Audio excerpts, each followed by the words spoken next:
Table of Contents. Preface. The Widow's Petition, Tarian's Story. Introduction. The Ancient Statutes of Zion, Enoch and Jubilees. Chapter 1. The Jurisdiction of Zion. Chapter 2. The Role of the Judge, the Advocate, and the Accuser. Chapter 3. The Canon Meheret, the Court of Mercy. Chapter 4. Identifying the lien, generational curses. Chapter 5. The Heavenly Tablets, your original deed. Chapter 6. Silencing the charges, pre-trial motions. Chapter 7. Entering the Mekides, protocol and stillness. Chapter 8. Calling for mandates, spine, teeth, and assets. Chapter 9. The class action suit, bloodline victory. Chapter 10. Receiving the decree, the gavel drop. Chapter 11. Contempt of court dealing with resistance. Chapter 12. Establishing the new law, sealing the record. Appendix. The Practitioner's Glossary and Quick Start Petition Guide. Preface. The Widow's Petition. My name is Tarian. I am 53 years old, a widow, and a mother to 4 children. 2 who have found their way into adulthood, and 2 who are still navigating the storms of their teenage years. For a long time, I lived my life as a defendant. I felt as though life, debt, and physical pain were bringing suit against me, and I was losing on every count. I was dealing with a spine that refused to align, dental issues that felt like a physical manifestation of a deeper decay, and the suffocating shadows of generational addiction and poverty that seemed to haunt my family's name like a persistent debt collector. I did what most people do. I begged. I pleaded with God to do something. But the silence from the bench was deafening. It wasn't until I discovered the Ethiopian Canon and the ancient protocols of the heavenly court that I realized my mistake. I was treating a legal problem like an emotional one. In the kingdom of heaven, God is certainly a father, but he is also a judge. The accuser is not just a bad guy. He is a prosecuting attorney who has filed very specific legal claims against my health, my finances, and my children. I realized that if I wanted my life back, I had to stop crying in the hallway and start filing motions in the courtroom. This book is the result of my own discovery phase. As I prepare to take my own case to the bench for my back, my teeth, and the liberation of my bloodline, I am documenting the statutes for you. I am writing this as a manual for the mothers who are tired of watching their children struggle with the same liens of addiction that their grandfathers faced. I am writing this for anyone whose body has become a contested territory. You do not need more willpower. You do not need to beg for a miracle. You need a verdict. In these pages, I will show you how to move from the court of strict justice into the Canon Meheret, the court of mercy. I will show you how to cite the heavenly tablets to prove that your current pain is a fraudulent alteration of your original design. We are going to the bench together. The court is now in session. Tarian, lead plaintiff and practitioner of the spiritual tribunal. A practitioner's note, the living case file. As you read these chapters, you are not just reading a book, you are entering a joint suit. As of this moment, I am actively litigating my own case. I am standing before the bench for the total restoration of my spine and my teeth, and for a final, permanent injunction against the spirits of poverty and addiction that have tried to claim my children's future. I invite you to do more than just turn the pages. I invite you to litigate along with me. In the back of this book, you will find a case file template. Before you move to Chapter 1, I want you to write down the natural facts you are currently facing, the diagnoses, the debts, and the family patterns. We are going to take these facts and hold them up against the heavenly tablets together. By the time I reach the final decree in my own life, I expect you to be standing there with your own verdict in hand. Let us approach the bench. Introduction. The Ancient Statutes of Zion. Why the Ethiopian Canon?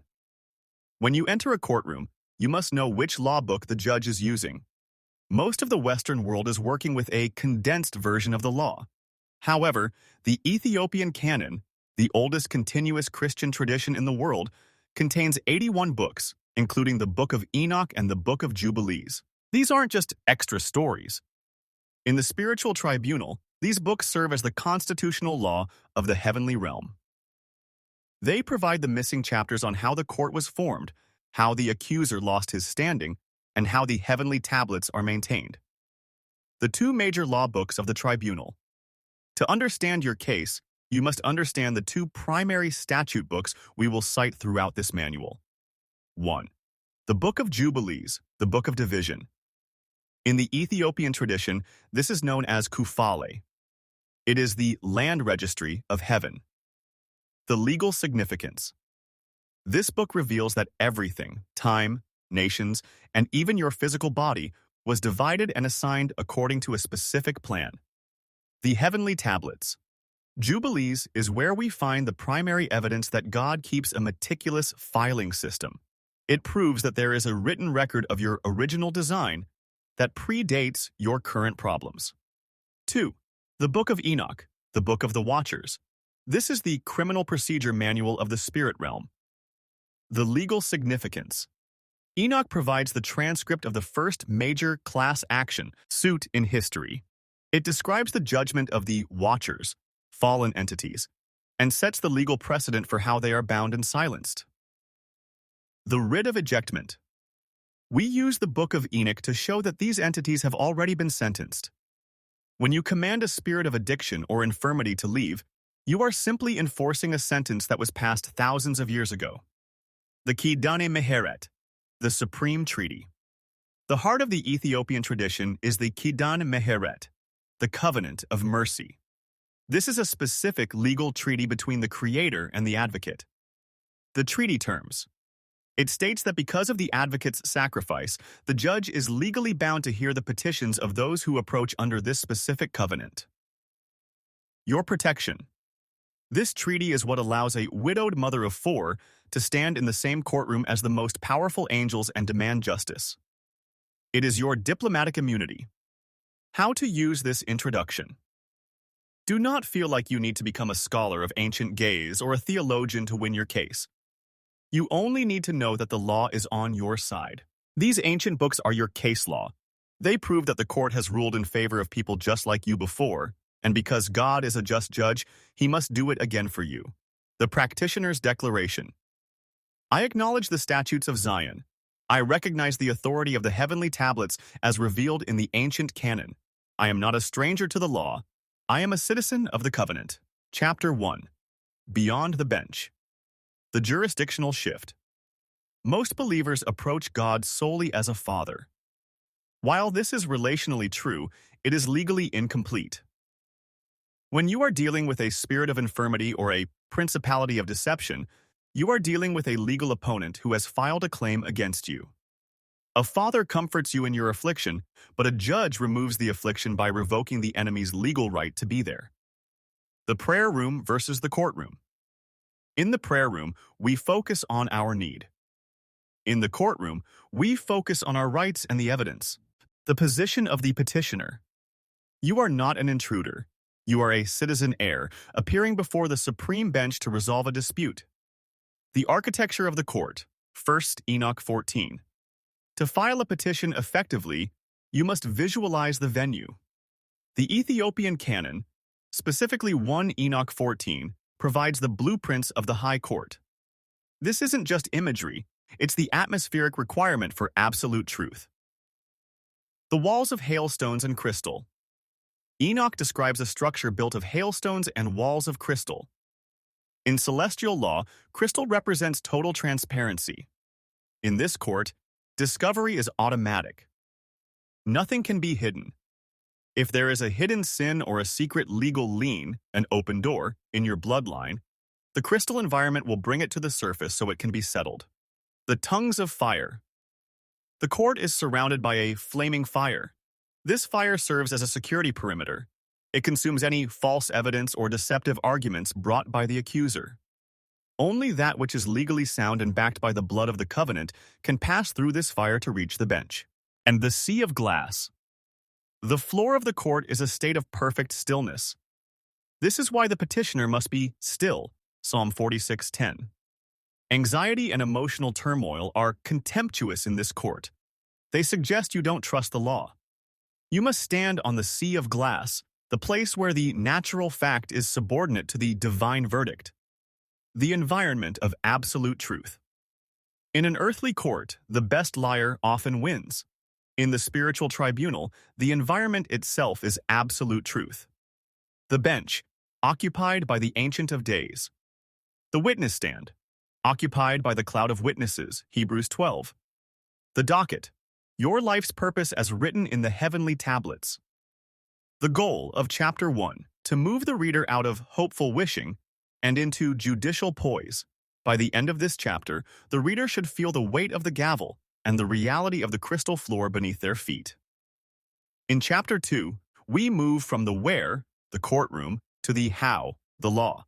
To win a case, you must cite the highest possible authority. For the practitioner of the spiritual tribunal, that authority is the Ethiopian 81-book Canon. Chapter 2, the Lost Law Books. The supremacy of the Ethiopian Canon. Most of the Western world operates on a 66-book constitution. While this contains the essential gospel, it often lacks the specific case law required to deal with high-level spiritual entities like the Watchers, principalities, and the mechanics of the heavenly tablets. The Ethiopian Canon is the supreme law because it was never redacted by the Council of Nicaea or Western reformers. It contains the Book of Enoch, the Book of Jubilees, and the Maccabean, the very books the New Testament writers quoted as settled law. The difference. A 66-book practitioner might pray, God, please stop this deception. The TST practitioner cites Enoch 10 and says, Judge, I cite the binding mandate placed upon the Watchers. This spirit is operating outside its assigned jurisdiction according to the eternal statute. I move for a summary judgment based on the ancient record, the 3 pillars of the lost law. 1. The Book of Enoch, the Penal Code. Enoch provides the criminal record of the fallen realm. It identifies exactly which entities taught humanity specific illegal arts, war, sorcery, deceptive beautification. Judicial application.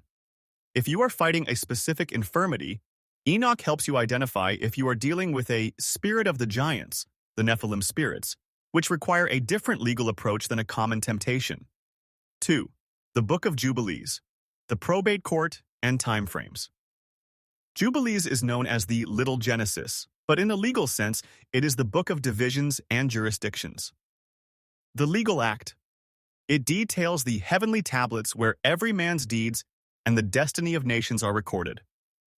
If your life is out of alignment, you use Jubilees to petition the judge to sync your current natural reality with the original tablet of your destiny. 3. The Maccabean, the Law of Sovereignty. These books, distinct from the Catholic Maccabees, focus on the absolute sovereignty of God and the refusal to bow to alien laws. Judicial application. This provides the legal precedent for sovereignty. It teaches the petitioner how to refuse the contracts of the world and stand solely under the jurisdiction of Zion, restoring the case law of the early church. When Jude, Peter, and Paul wrote their epistles, they were citing Enoch. They didn't see these as optional stories. They saw them as legal precedents. In this chapter, we teach the reader that they are not adding to the Bible. They are restoring the full law library that the early church used to turn the world upside down. You cannot win a high-level spiritual suit if half of your law books are missing. The goal of Chapter 2. To give the reader a sense of legal superiority.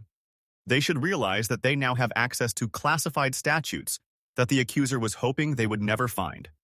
In Chapter 3, we address the most critical procedural hurdle in the heavenly court, the reality that everyone has broken the law. If you approach the judge under strict justice alone, the accuser will win every time because your record isn't perfect. To win, you must understand how to change the venue of the trial. Chapter 3. The Covenant of Mercy, Kedan Meheret.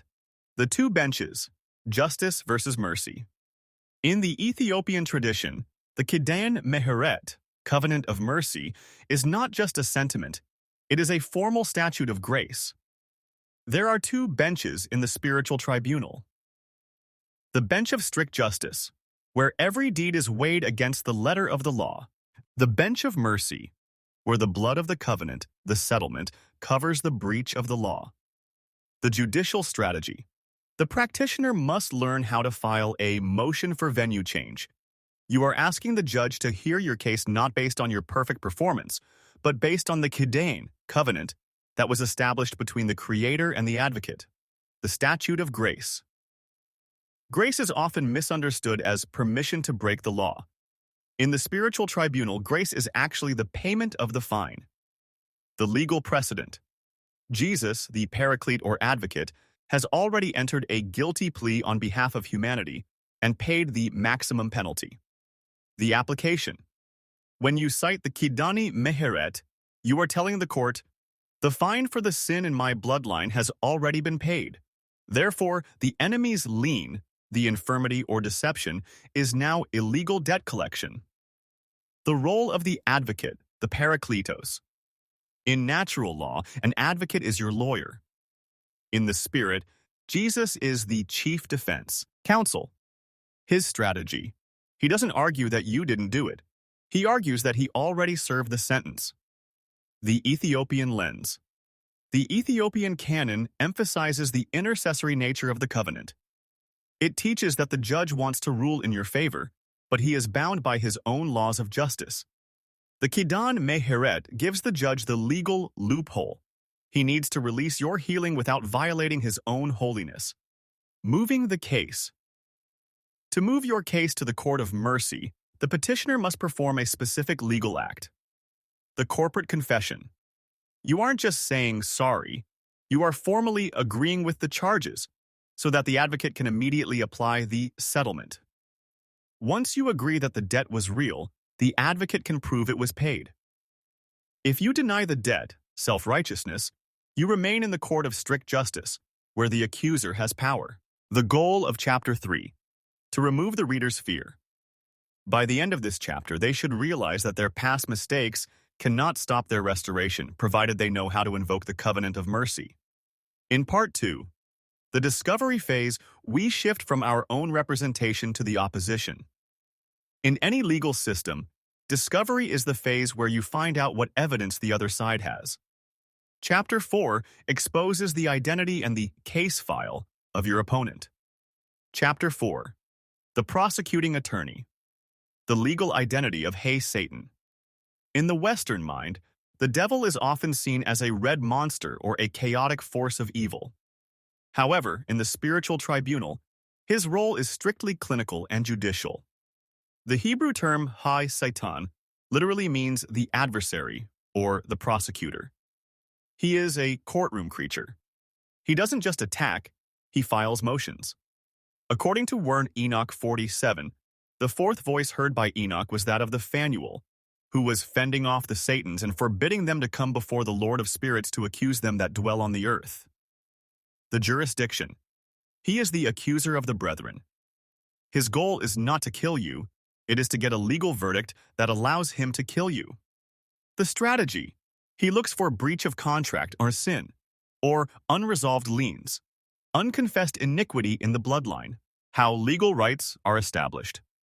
The accuser cannot touch a citizen of the kingdom without a legal right. These rights are established through iniquity. The Greek word anomia, lawlessness. This is acting as if there is no law. Bloodline. Covenants. Agreements made by ancestors, altars, secret societies, or patterns of abuse that act as perpetual leases on the family's health or wealth. Word curses. When you agree with the accuser's draft verdict, e.g. saying, "I'll never get well," you are essentially co-signing his petition. Identifying spiritual liens. A lien is a legal claim on assets for the payment of a debt. In the spiritual realm, a lien manifests as a cycle that won't break, chronic illness that follows a family, or bad luck that strikes at the same age every generation. The discovery process. In this chapter, we teach the reader to look at their life through a legal audit. We ask, what evidence is the prosecutor using to keep this sickness in place? The prosecutor's weakness. The accuser is a legalist. He can only use the law. If you remove his legal ground through the Kididane Meheret, covered in Chapter 3, he has no standing. This chapter teaches the reader not to fight the accuser with volume, screaming at the devil, but with jurisdiction, silencing him with a superior law. The goal of Chapter 4, to demystify the enemy. By the end of this chapter, the reader should stop being afraid of the devil and start treating him like a crooked lawyer who needs to be disbarred. In Chapter 5, we move from the prosecution's file to the discovery of the defense. If Chapter 4 was about the enemy's evidence, Chapter 5 is about your original intent. This is where we look at the high-level records of the kingdom to prove that the enemy's claim is a fraudulent alteration of your true destiny. Chapter 5. The Heavenly Tablets. The Archive of Heaven. The Ethiopian Book of Jubilees is the primary statute for this concept. It repeatedly mentions the Heavenly Tablets, the Luhot. These are not merely books of history, they are the celestial archives where the blueprints of creation and the decrees of destiny are stored. The original record. Before you were formed in the womb, there was a title deed written for your life on the tablets. This deed includes your biological design, perfect health, your economic provision, and your spiritual mandate. The counterfeit record. The accuser's case relies on a modified record, one marred by trauma, sin, or genetic decay. Retrieving your title deed. In a property dispute on earth, the person with the oldest, most original deed wins. In the spiritual tribunal, the heavenly tablet is the senior document. The discovery strategy. You are petitioning the court to subpoena the heavenly tablets. You are asking the judge to look at the original design for your spine, your jaw, or your DNA, and to compare it to the natural fact currently manifesting in your body. The legal argument. Judge, the natural fact says my spine is curved, but the heavenly tablet says I am fearfully and wonderfully made according to the divine blueprint. I move that the natural fact be overturned as a fraudulent entry by the accuser. Natural fact versus heavenly record. This is a crucial distinction for the practitioner. Natural fact. A doctor's report, a bank balance, a broken relationship. These are facts, but they are not truth in the judicial sense. Heavenly record. The eternal, unchanging decree written on the tablets. The Judicial Act. Faith is not pretending the fact doesn't exist. Faith is submitting the heavenly record as superior evidence until the court issues a writ of execution to align the fact with the record. Evidence from the Book of Jubilees. We show the reader how the archangel instructed Moses to write from the tablets. This proves that the spiritual realm has a meticulous filing system. If God keeps records of the movements of the stars and the destiny of nations, he has a case file for your restoration. This chapter teaches the reader how to cite their original destiny as the primary evidence for their petition. The goal of Chapter 5: to give the reader evidence-based confidence. They aren't just wishing for a miracle, they are demanding that their current reality be corrected to match the official heavenly records. In Chapter 6, we move from discovery to the actual pretrial motions. This is where you use the evidence you gathered to shut down the opposition. In legal terms, this is the motion to dismiss phase. Chapter 6. Silencing the charge's jurisdictional outcome.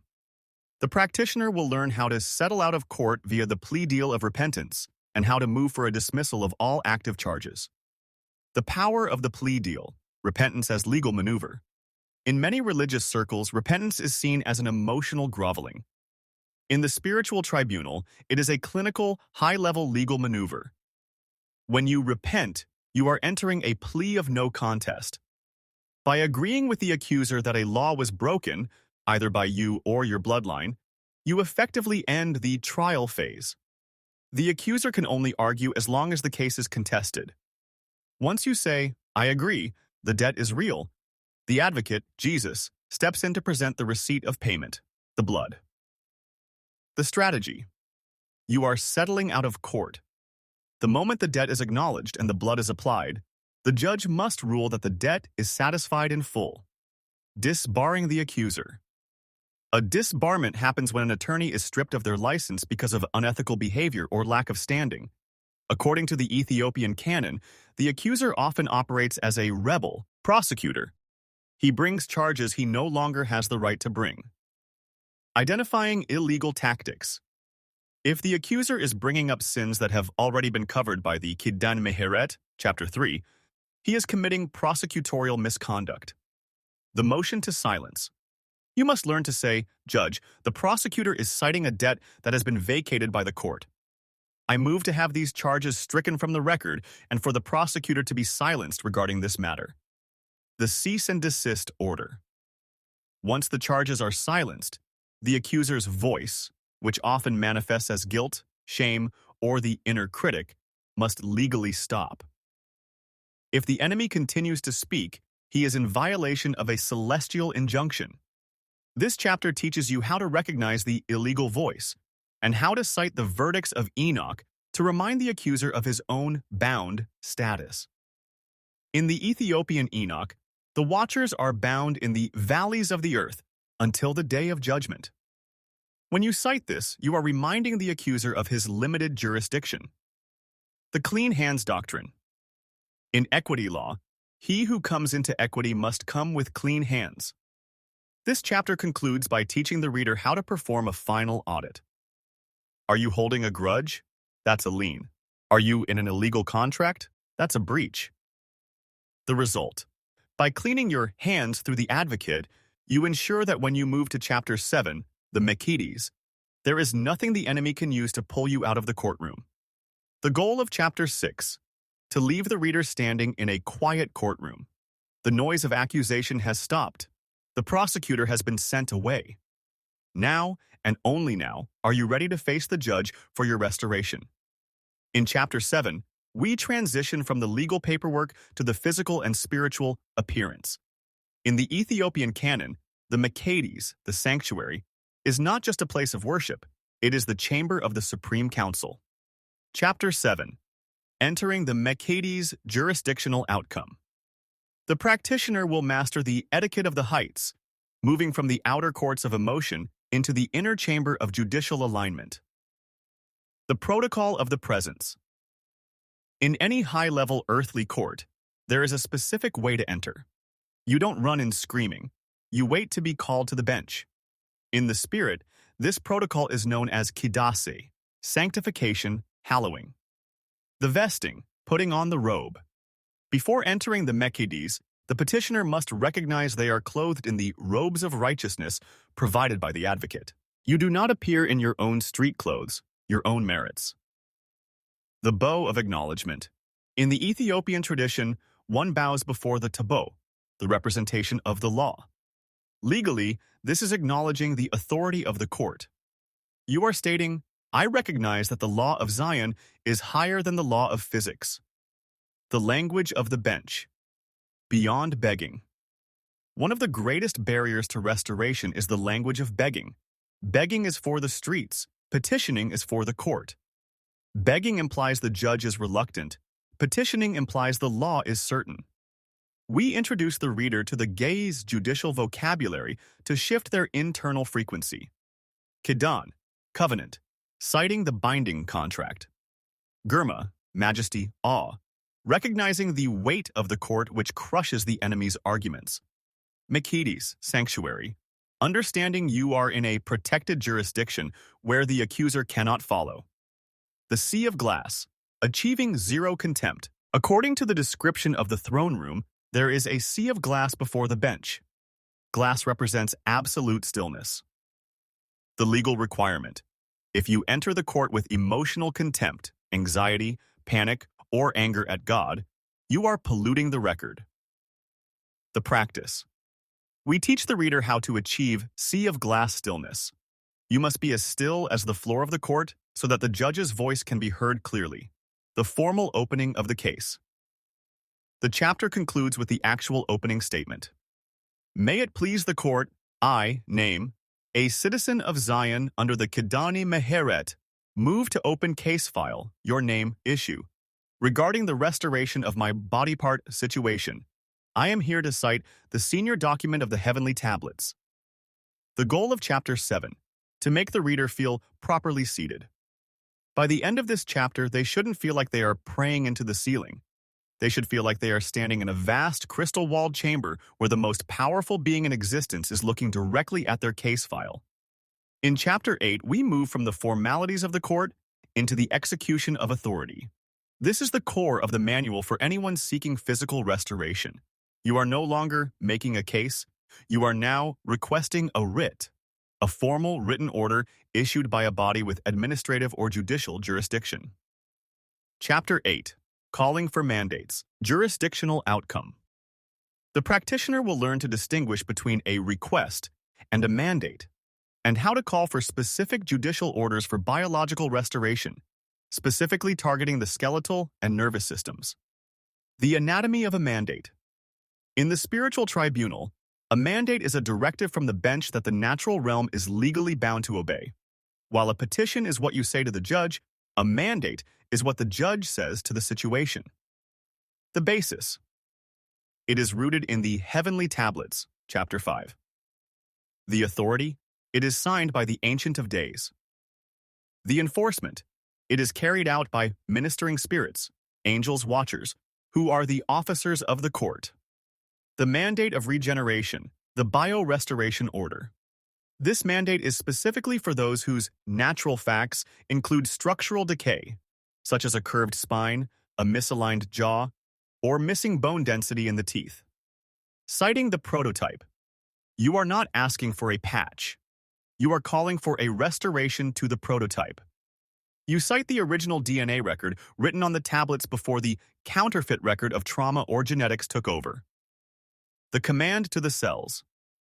In a judicial sense, your cells are subordinate entities. They must comply with the High Court's order to realign, specific protocols for the spine and jaw. We provide the reader with judicial templates for these specific areas. The spinal realignment suit. I move for a mandate of vertical alignment.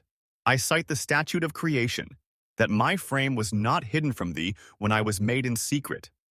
I petition the court to issue a writ of correction to every vertebrae, releasing the spirit of infirmity's lien and enforcing the blueprint of the tablets.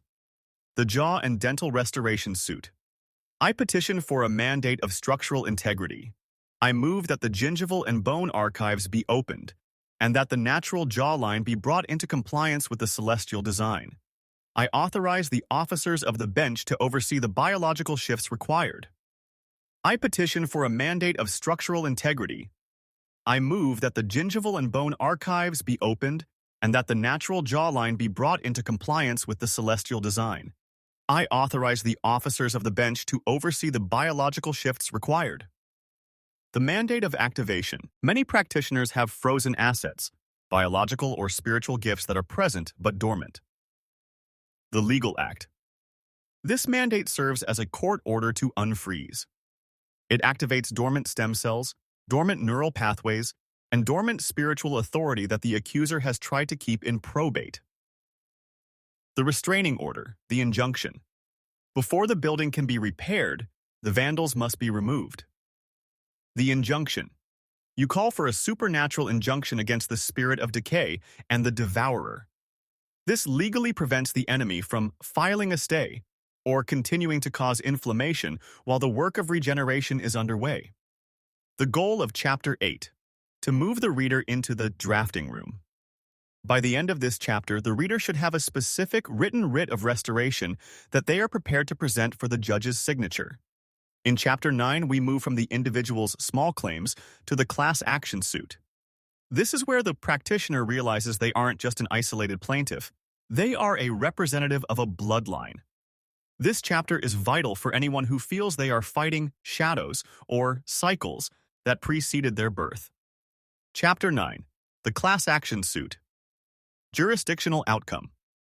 The practitioner will learn to identify systemic breaches affecting their entire family line and how to file a motion that covers their children, ancestors, and descendants. Identifying the class. In a class action suit, one person stands on behalf of a group that has suffered the same injury. In the spiritual tribunal, your class is your DNA, your bloodline. The injury. If your grandfather had heart failure, your father had heart failure, and you are feeling symptoms, the injury is a common lien placed on the family estate. The legal standing. As a citizen heir, you have the legal right to represent the whole class before the bench. You are not just asking for your own healing. You are asking for a summary judgment against the spirit of infirmity for the entire family name. The high squatters and territorial claims. Sometimes the issue isn't just in the blood, it's in the jurisdiction where you live or work. In property law, a squatter occupies a space without a deed.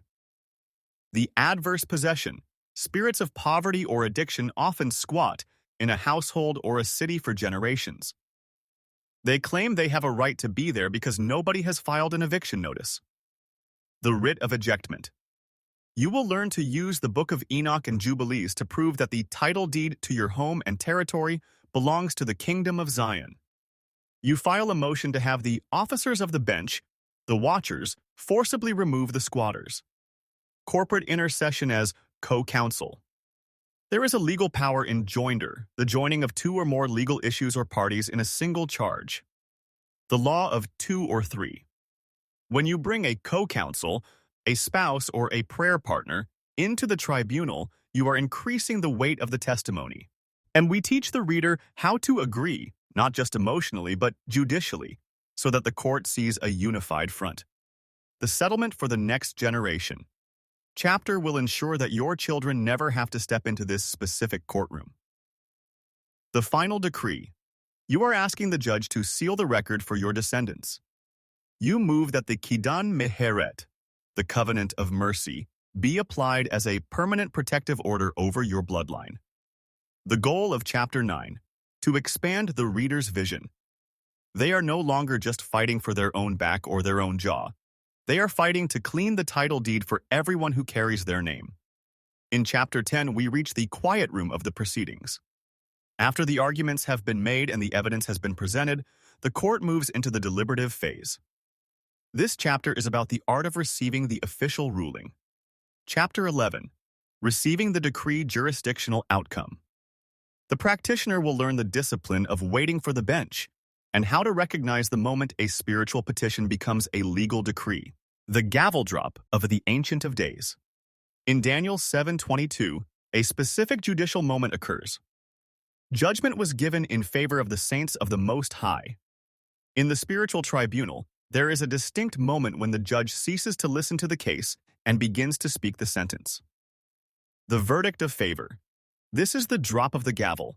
It is the instant the legal atmosphere changes from litigation, fighting, to execution, happening. The sensation of res judicata. This is a legal term meaning a matter already judged. Once the gavel drops, you no longer have a case.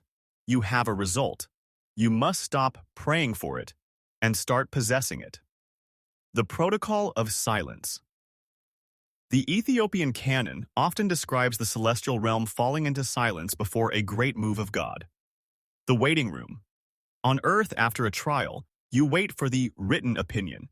In the spirit, you must practice judicial silence. The peace notification. The court notifies you of the verdict through an infusion of peace. If you still feel the friction of the fight, the gavel hasn't dropped. When the friction vanishes and a supernatural rest settles over your mind, you have been notified of a favorable ruling. Scribing the transcript. When the judge speaks to your spirit, perhaps a specific verse or a simple "it is done," that is your official transcript. The act of recording. We teach the reader to write down exactly what was received in that moment of silence. The legal weight. This transcript is what you will use in Chapter 11 to fight off contempt of court. If the symptoms return, you don't argue with the symptoms. You read the transcript of the verdict back to the environment. The seal of the king. A decree is only as good as the seal that backs it. We explain the significance of the seal of the Lion of Judah. Once a decree is sealed, no lower power, no demon, no doctor's report, no generational curse has the jurisdictional authority to overturn it. The goal of Chapter 10. To move the reader from effort to rest. They should leave this chapter feeling that their case is no longer pending, but has been moved to the closed file in the archives of heaven. In Chapter 11, we deal with the reality of the gap. This is the period where you have a spiritual verdict in your hand, but your spine still hurts, your jaw still clicks, or your bank account is still empty. In a natural court, this is called non-compliance. In the spiritual tribunal, it is handled as contempt of court. Chapter 11.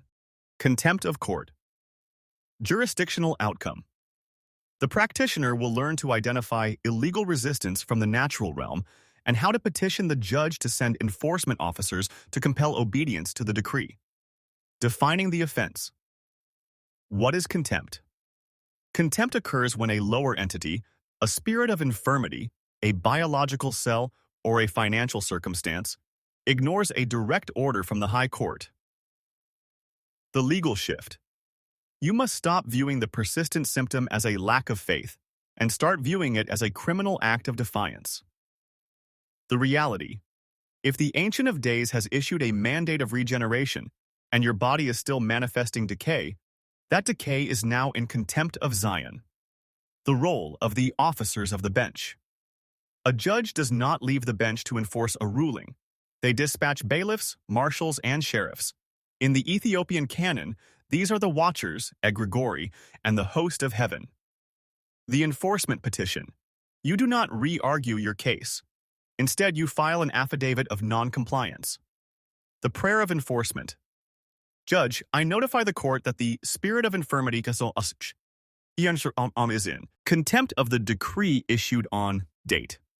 I petition the court to dispatch the officers of the bench to enforce the mandate of regeneration and to penalize the entity for its defiance. Standing on res judicata, the matter is decided. In law, res judicata prevents a case from being retried. The accuser will try to provoke you into a new argument by showing you new symptoms. The strategy. You refuse to litigate a closed case. Your response to every symptom is, this matter has been decided. I am not here to argue. I am here to witness the enforcement. The power of the transcript. You read the transcript you wrote in Chapter 10 back to your body. You are serving the natural fact with the heavenly decree. The sanctions of heaven. When an entity remains in contempt, the court increases the pressure. In the spiritual tribunal, this means the fire around the throne begins to consume the legal ground the enemy is standing on. By the end of this chapter, the reader learns that the more the enemy resists, the more damages they can claim in the spirit, turning the trial into a double portion of restoration. The goal of Chapter 11. To give the reader judicial teeth. They stop being a victim of their symptoms and start being an enforcement agent of the king's decree. In Chapter 12, we reach the conclusion of the judicial process. In the legal world, winning the case is only half the battle. You must also record the deed and ensure the judgment becomes a permanent statute. This chapter is about moving from a one-time miracle to a lifestyle of governing authority. Chapter 12. Establishing the new law jurisdictional outcome. The practitioner will learn how to seal the record, establish a new precedent for their life, and effectively bar the accuser from filing a motion to reopen the case. Sealing the record. Once a verdict is rendered and enforced, it must be entered into the books. In the Ethiopian Canon, this is the act of sealing. The finality of the seal. A sealed record cannot be accessed or challenged by unauthorized parties. By sealing the record through your testimony and your continued alignment with the Kidan Meheret, you are declaring the case permanently closed. The Judicial Act. You formally thank the bench and request that the seal of the Lion of Judah be placed upon the decree, forbidding any lower court, natural or demonic, from ever reviewing the evidence again. Establishing stare decisis, the power of precedent. Stare decisis is a legal principle that means to stand by things decided. Once you have won your case for your spine, your jaw, or your finances, that victory becomes a new law for your household. The new standard. If the symptoms try to return, you don't fight a new battle. You cite the precedent. The argument. Court. A ruling was already issued on this matter. According to the principle of precedent, this symptom is a trespasser against a decided law. I move for immediate summary removal, barring the appeal. The accuser is a proceduralist. He will wait for you to make a statement against interest, a word of doubt, or a return to old iniquity to try and file an appeal. The stay of appeal. This chapter teaches the reader how to maintain their judicial poise. You learn that your words are courtroom testimony. By keeping your speech in alignment with the verdict, you deny the accuser the new evidence he needs to reopen the file. The Practitioner's Life, Living as a Judge. The book concludes by revealing that you are no longer just a petitioner. Through this process, you have been trained to sit on the small benches of the kingdom, from plaintiff to judge. You are now equipped to help others navigate their own discovery, silence their own accuser, and retrieve their own tablets. You have moved from someone who needs a miracle to someone who administers the law of heaven. The Practitioner's Glossary. Ancient Statutes, Ge'ez and Ethiopian Terms. Ge'ez. The ancient liturgical and legal language of the Ethiopian Canon. It is the Latin of the heavenly courts. Kidane Meheret, Kidana Meherate. Literally, the covenant of mercy. The supreme legal treaty that allows a petitioner to bypass the court of strict justice and receive a settlement based on grace. Mekedes, Makades, the sanctuary or the holy place. In this book, it refers to the inner chambers of the court where private deliberations and the issuing of mandates occur. Tabot, Ta'abote, a representation of the Ark of the Covenant. Legally, it represents the presence of the law of God on earth. Kufale, Kufa'ali, the Ethiopian name for the Book of Jubilees. It means the division. It is the land and destiny registry used to prove your original inheritance. Enoch, the Book of Enoch, the primary record of criminal procedure against fallen entities, the Watchers. Sealing, lineage, the act of sealing, applying a spiritual mark of finality to a court decree to prevent it from being tampered with. Girma, Jeremiah, the majestic awe or judicial weight of the judge. This is the atmosphere that causes the accuser to lose his voice. 2. The rules of procedure. Legal terminology. Affidavit of non-compliance. A formal spiritual report filed by the practitioner when a physical symptom or circumstance refuses to obey a previously issued court order, verdict. Class action suit. A petition filed by one individual, the lead plaintiff, that covers the entire bloodline or class of people affected by a generational curse. Contempt of court. The illegal act of a spirit or biological cell refusing to align with a heavenly mandate. Discovery phase. The period where the practitioner searches the heavenly tablets and the word to find evidence of their original, perfect design. Heavenly tablets, Luhot. The celestial archive containing the blueprints of creation for every human life. They are the senior documents in any dispute. Injunction, restraining order. A judicial order that temporarily or permanently stops the enemy from continuing a specific action, like causing inflammation or financial loss, while a case is pending. Mandate of regeneration. A specific writ issued by the judge for the biological rebuilding of bone, tissue, or organs according to the original blueprint. Natural fact. A physical reality, e.g. a medical report, that is currently true in the natural world but is subject to being overturned by the heavenly record.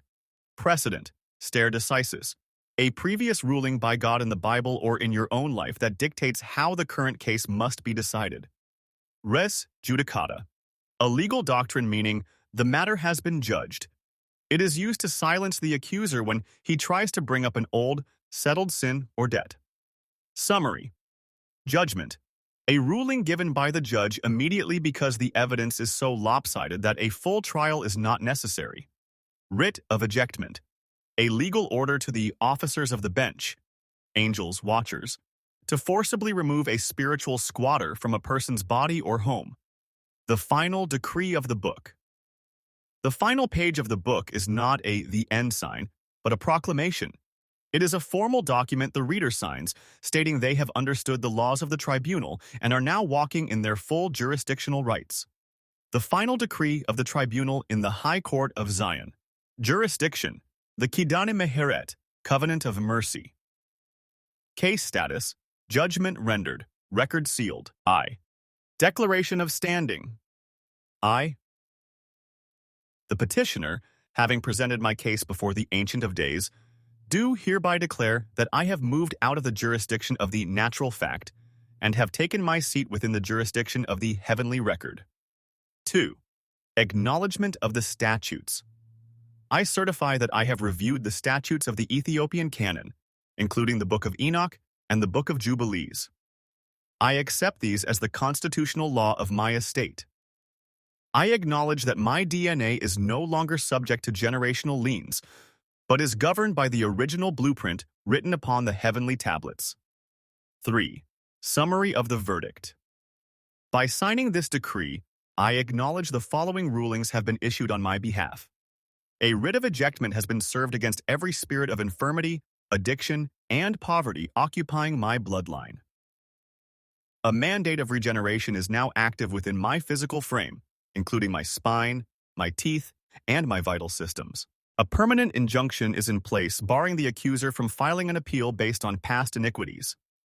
4. Oath of enforcement. I commit to maintaining judicial poise. I will not provide the accuser with a statement against interest through words of doubt or fear. Should symptoms of the old law attempt to manifest, I will not relitigate the case. I will simply notify the court of contempt and call for the officers of the bench to enforce the existing decree. V. Sealing the record. This case is now res judicata. It is decided. It is finished. It is law. Signed this day. 20 signature of petitioner.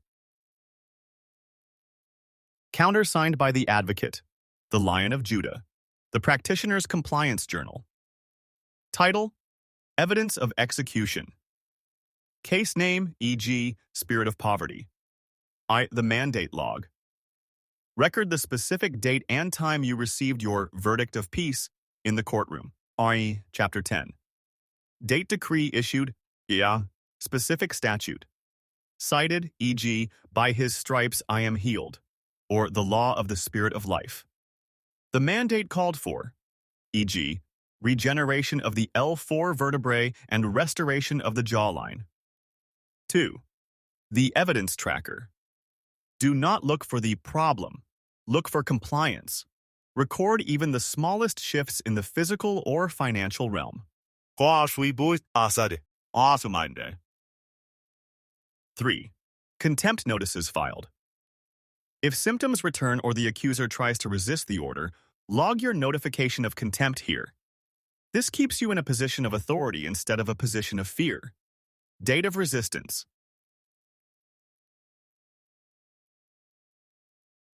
The manifestation, e.g., sharp pain in the jaw while eating. My judicial response, e.g., I notified the environment that it is in contempt of the decree. I commanded the officers of the bench to enforce the mandate of regeneration. I refuse to argue with the symptom. 4. Final possession. Log. Use this section once the compliance is 100% and the miracle is fully manifested in the natural. Date of full manifestation. Final testimony.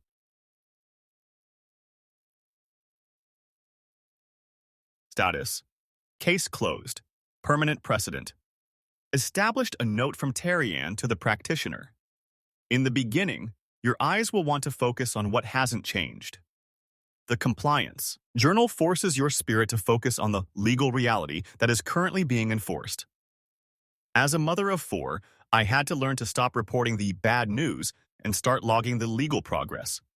Use this journal as your proof that the Lion of Judah is at work in your home. The Practitioner's Glossary. E. Ancient Statutes. Ge'ez and Ethiopian terms. Ge'ez. The ancient liturgical and legal language of the Ethiopian Canon. It is the Latin of the heavenly courts.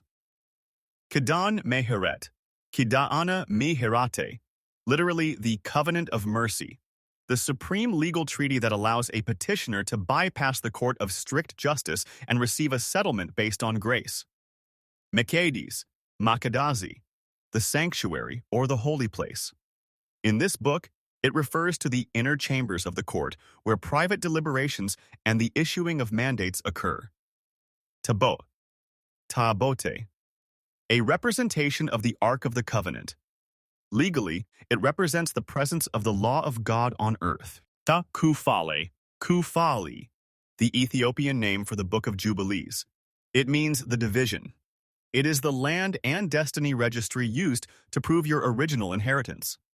Enoch, the Book of Enoch, the primary record of criminal procedure against fallen entities, the Watchers. Siling, Lineage, the act of sealing, applying a spiritual mark of finality to a court decree to prevent it from being tampered with. Garama, the majestic awe or judicial weight of the judge. This is the atmosphere that causes the accuser to lose his voice. 2. The rules of procedure, legal terminology. Affidavit of non-compliance, a formal spiritual report filed by the practitioner when a physical symptom or circumstance refuses to obey a previously issued court order, verdict. Class action suit, a petition filed by one individual, the lead plaintiff, that covers the entire bloodline or class of people affected by a generational curse. Contempt of court, the illegal act of a spirit or biological cell refusing to align with a heavenly mandate. Discovery phase, the period where the practitioner searches the heavenly tablets and the Word to find evidence of their original perfect design.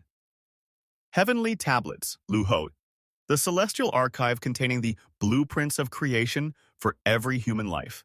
They are the senior documents in any dispute.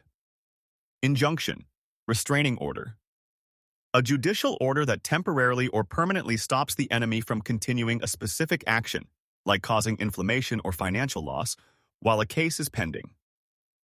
Mandate of regeneration, a specific writ issued by the judge for the biological rebuilding of bone, tissue, or organs according to the original blueprint. Natural fact, a physical reality, e.g. a medical report, that is currently true in the natural world but is subject to being overturned by the heavenly record. Precedent, stare decisis, a previous ruling by God in the Bible or in your own life that dictates how the current case must be decided. Res judicata, a legal doctrine meaning the matter has been judged. It is used to silence the accuser when he tries to bring up an old, settled sin or debt. Summary judgment, a ruling given by the judge immediately because the evidence is so lopsided that a full trial is not necessary. Writ of ejectment, a legal order to the officers of the bench, angels, watchers, to forcibly remove a spiritual squatter from a person's body or home. The practitioner's quick start petition. Step 1. Opening the session. Stand or sit in stillness. Acknowledge that you are moving out of the earthly fact and into the heavenly jurisdiction. Judge of all, I approach the bench of the Kid Ane Meheret, covenant of mercy, through the advocacy of the Lion of Judah. I move to open the case file for the restoration of name and my bloodline. I ask that the court be seated and the books be opened. Step 2. Citing the senior document, the tablets. This is where you override the doctor's report or the bank statement. I subpoena the heavenly tablets concerning my issue and my family's destiny. The natural fact says issue, but the senior document says I am fearfully and wonderfully made according to the divine blueprint. I move that the natural fact be overturned as a fraudulent entry. Step 3. The plea of no contest, settling the bloodline. Use this to stop the accuser from bringing up the past or generational addiction. To the charges of generational iniquity and the liens of issue in my bloodline, I enter a plea of no contest. I do not argue the debt. I present the blood of the covenant as the receipt of full payment. I move for a summary dismissal of all charges against my name and my 4 children. Step 4. Calling for the mandates. Be specific. Command the alignment of your issue. I move for a mandate of repair required. I command every issue to come into compliance with the decree of what is written about the original intent. I also call for a writ of ejectment against the spirit of issue. You are a squatter with no deed. By order of the High Court, vacate the premises of my household immediately. Step 5. Sealing the verdict. End in rest, not in struggle. I thank the court for the verdict of favor. I request the seal of the lion be placed upon this session. I stand on res judicata. This matter is decided. I exit the courtroom in peace. It is written, it is decreed, it is law. The enforcement protocol. If you wake up tomorrow and the pain is still there, do not say, it didn't work. Instead, use the Chapter 11. Strategy. Your statement. I notify the environment that a decree has been issued. I report this pain as contempt of court. I call for the officers of the bench, the watchers, to enforce the mandate of regeneration. I refuse to relitigate a closed case.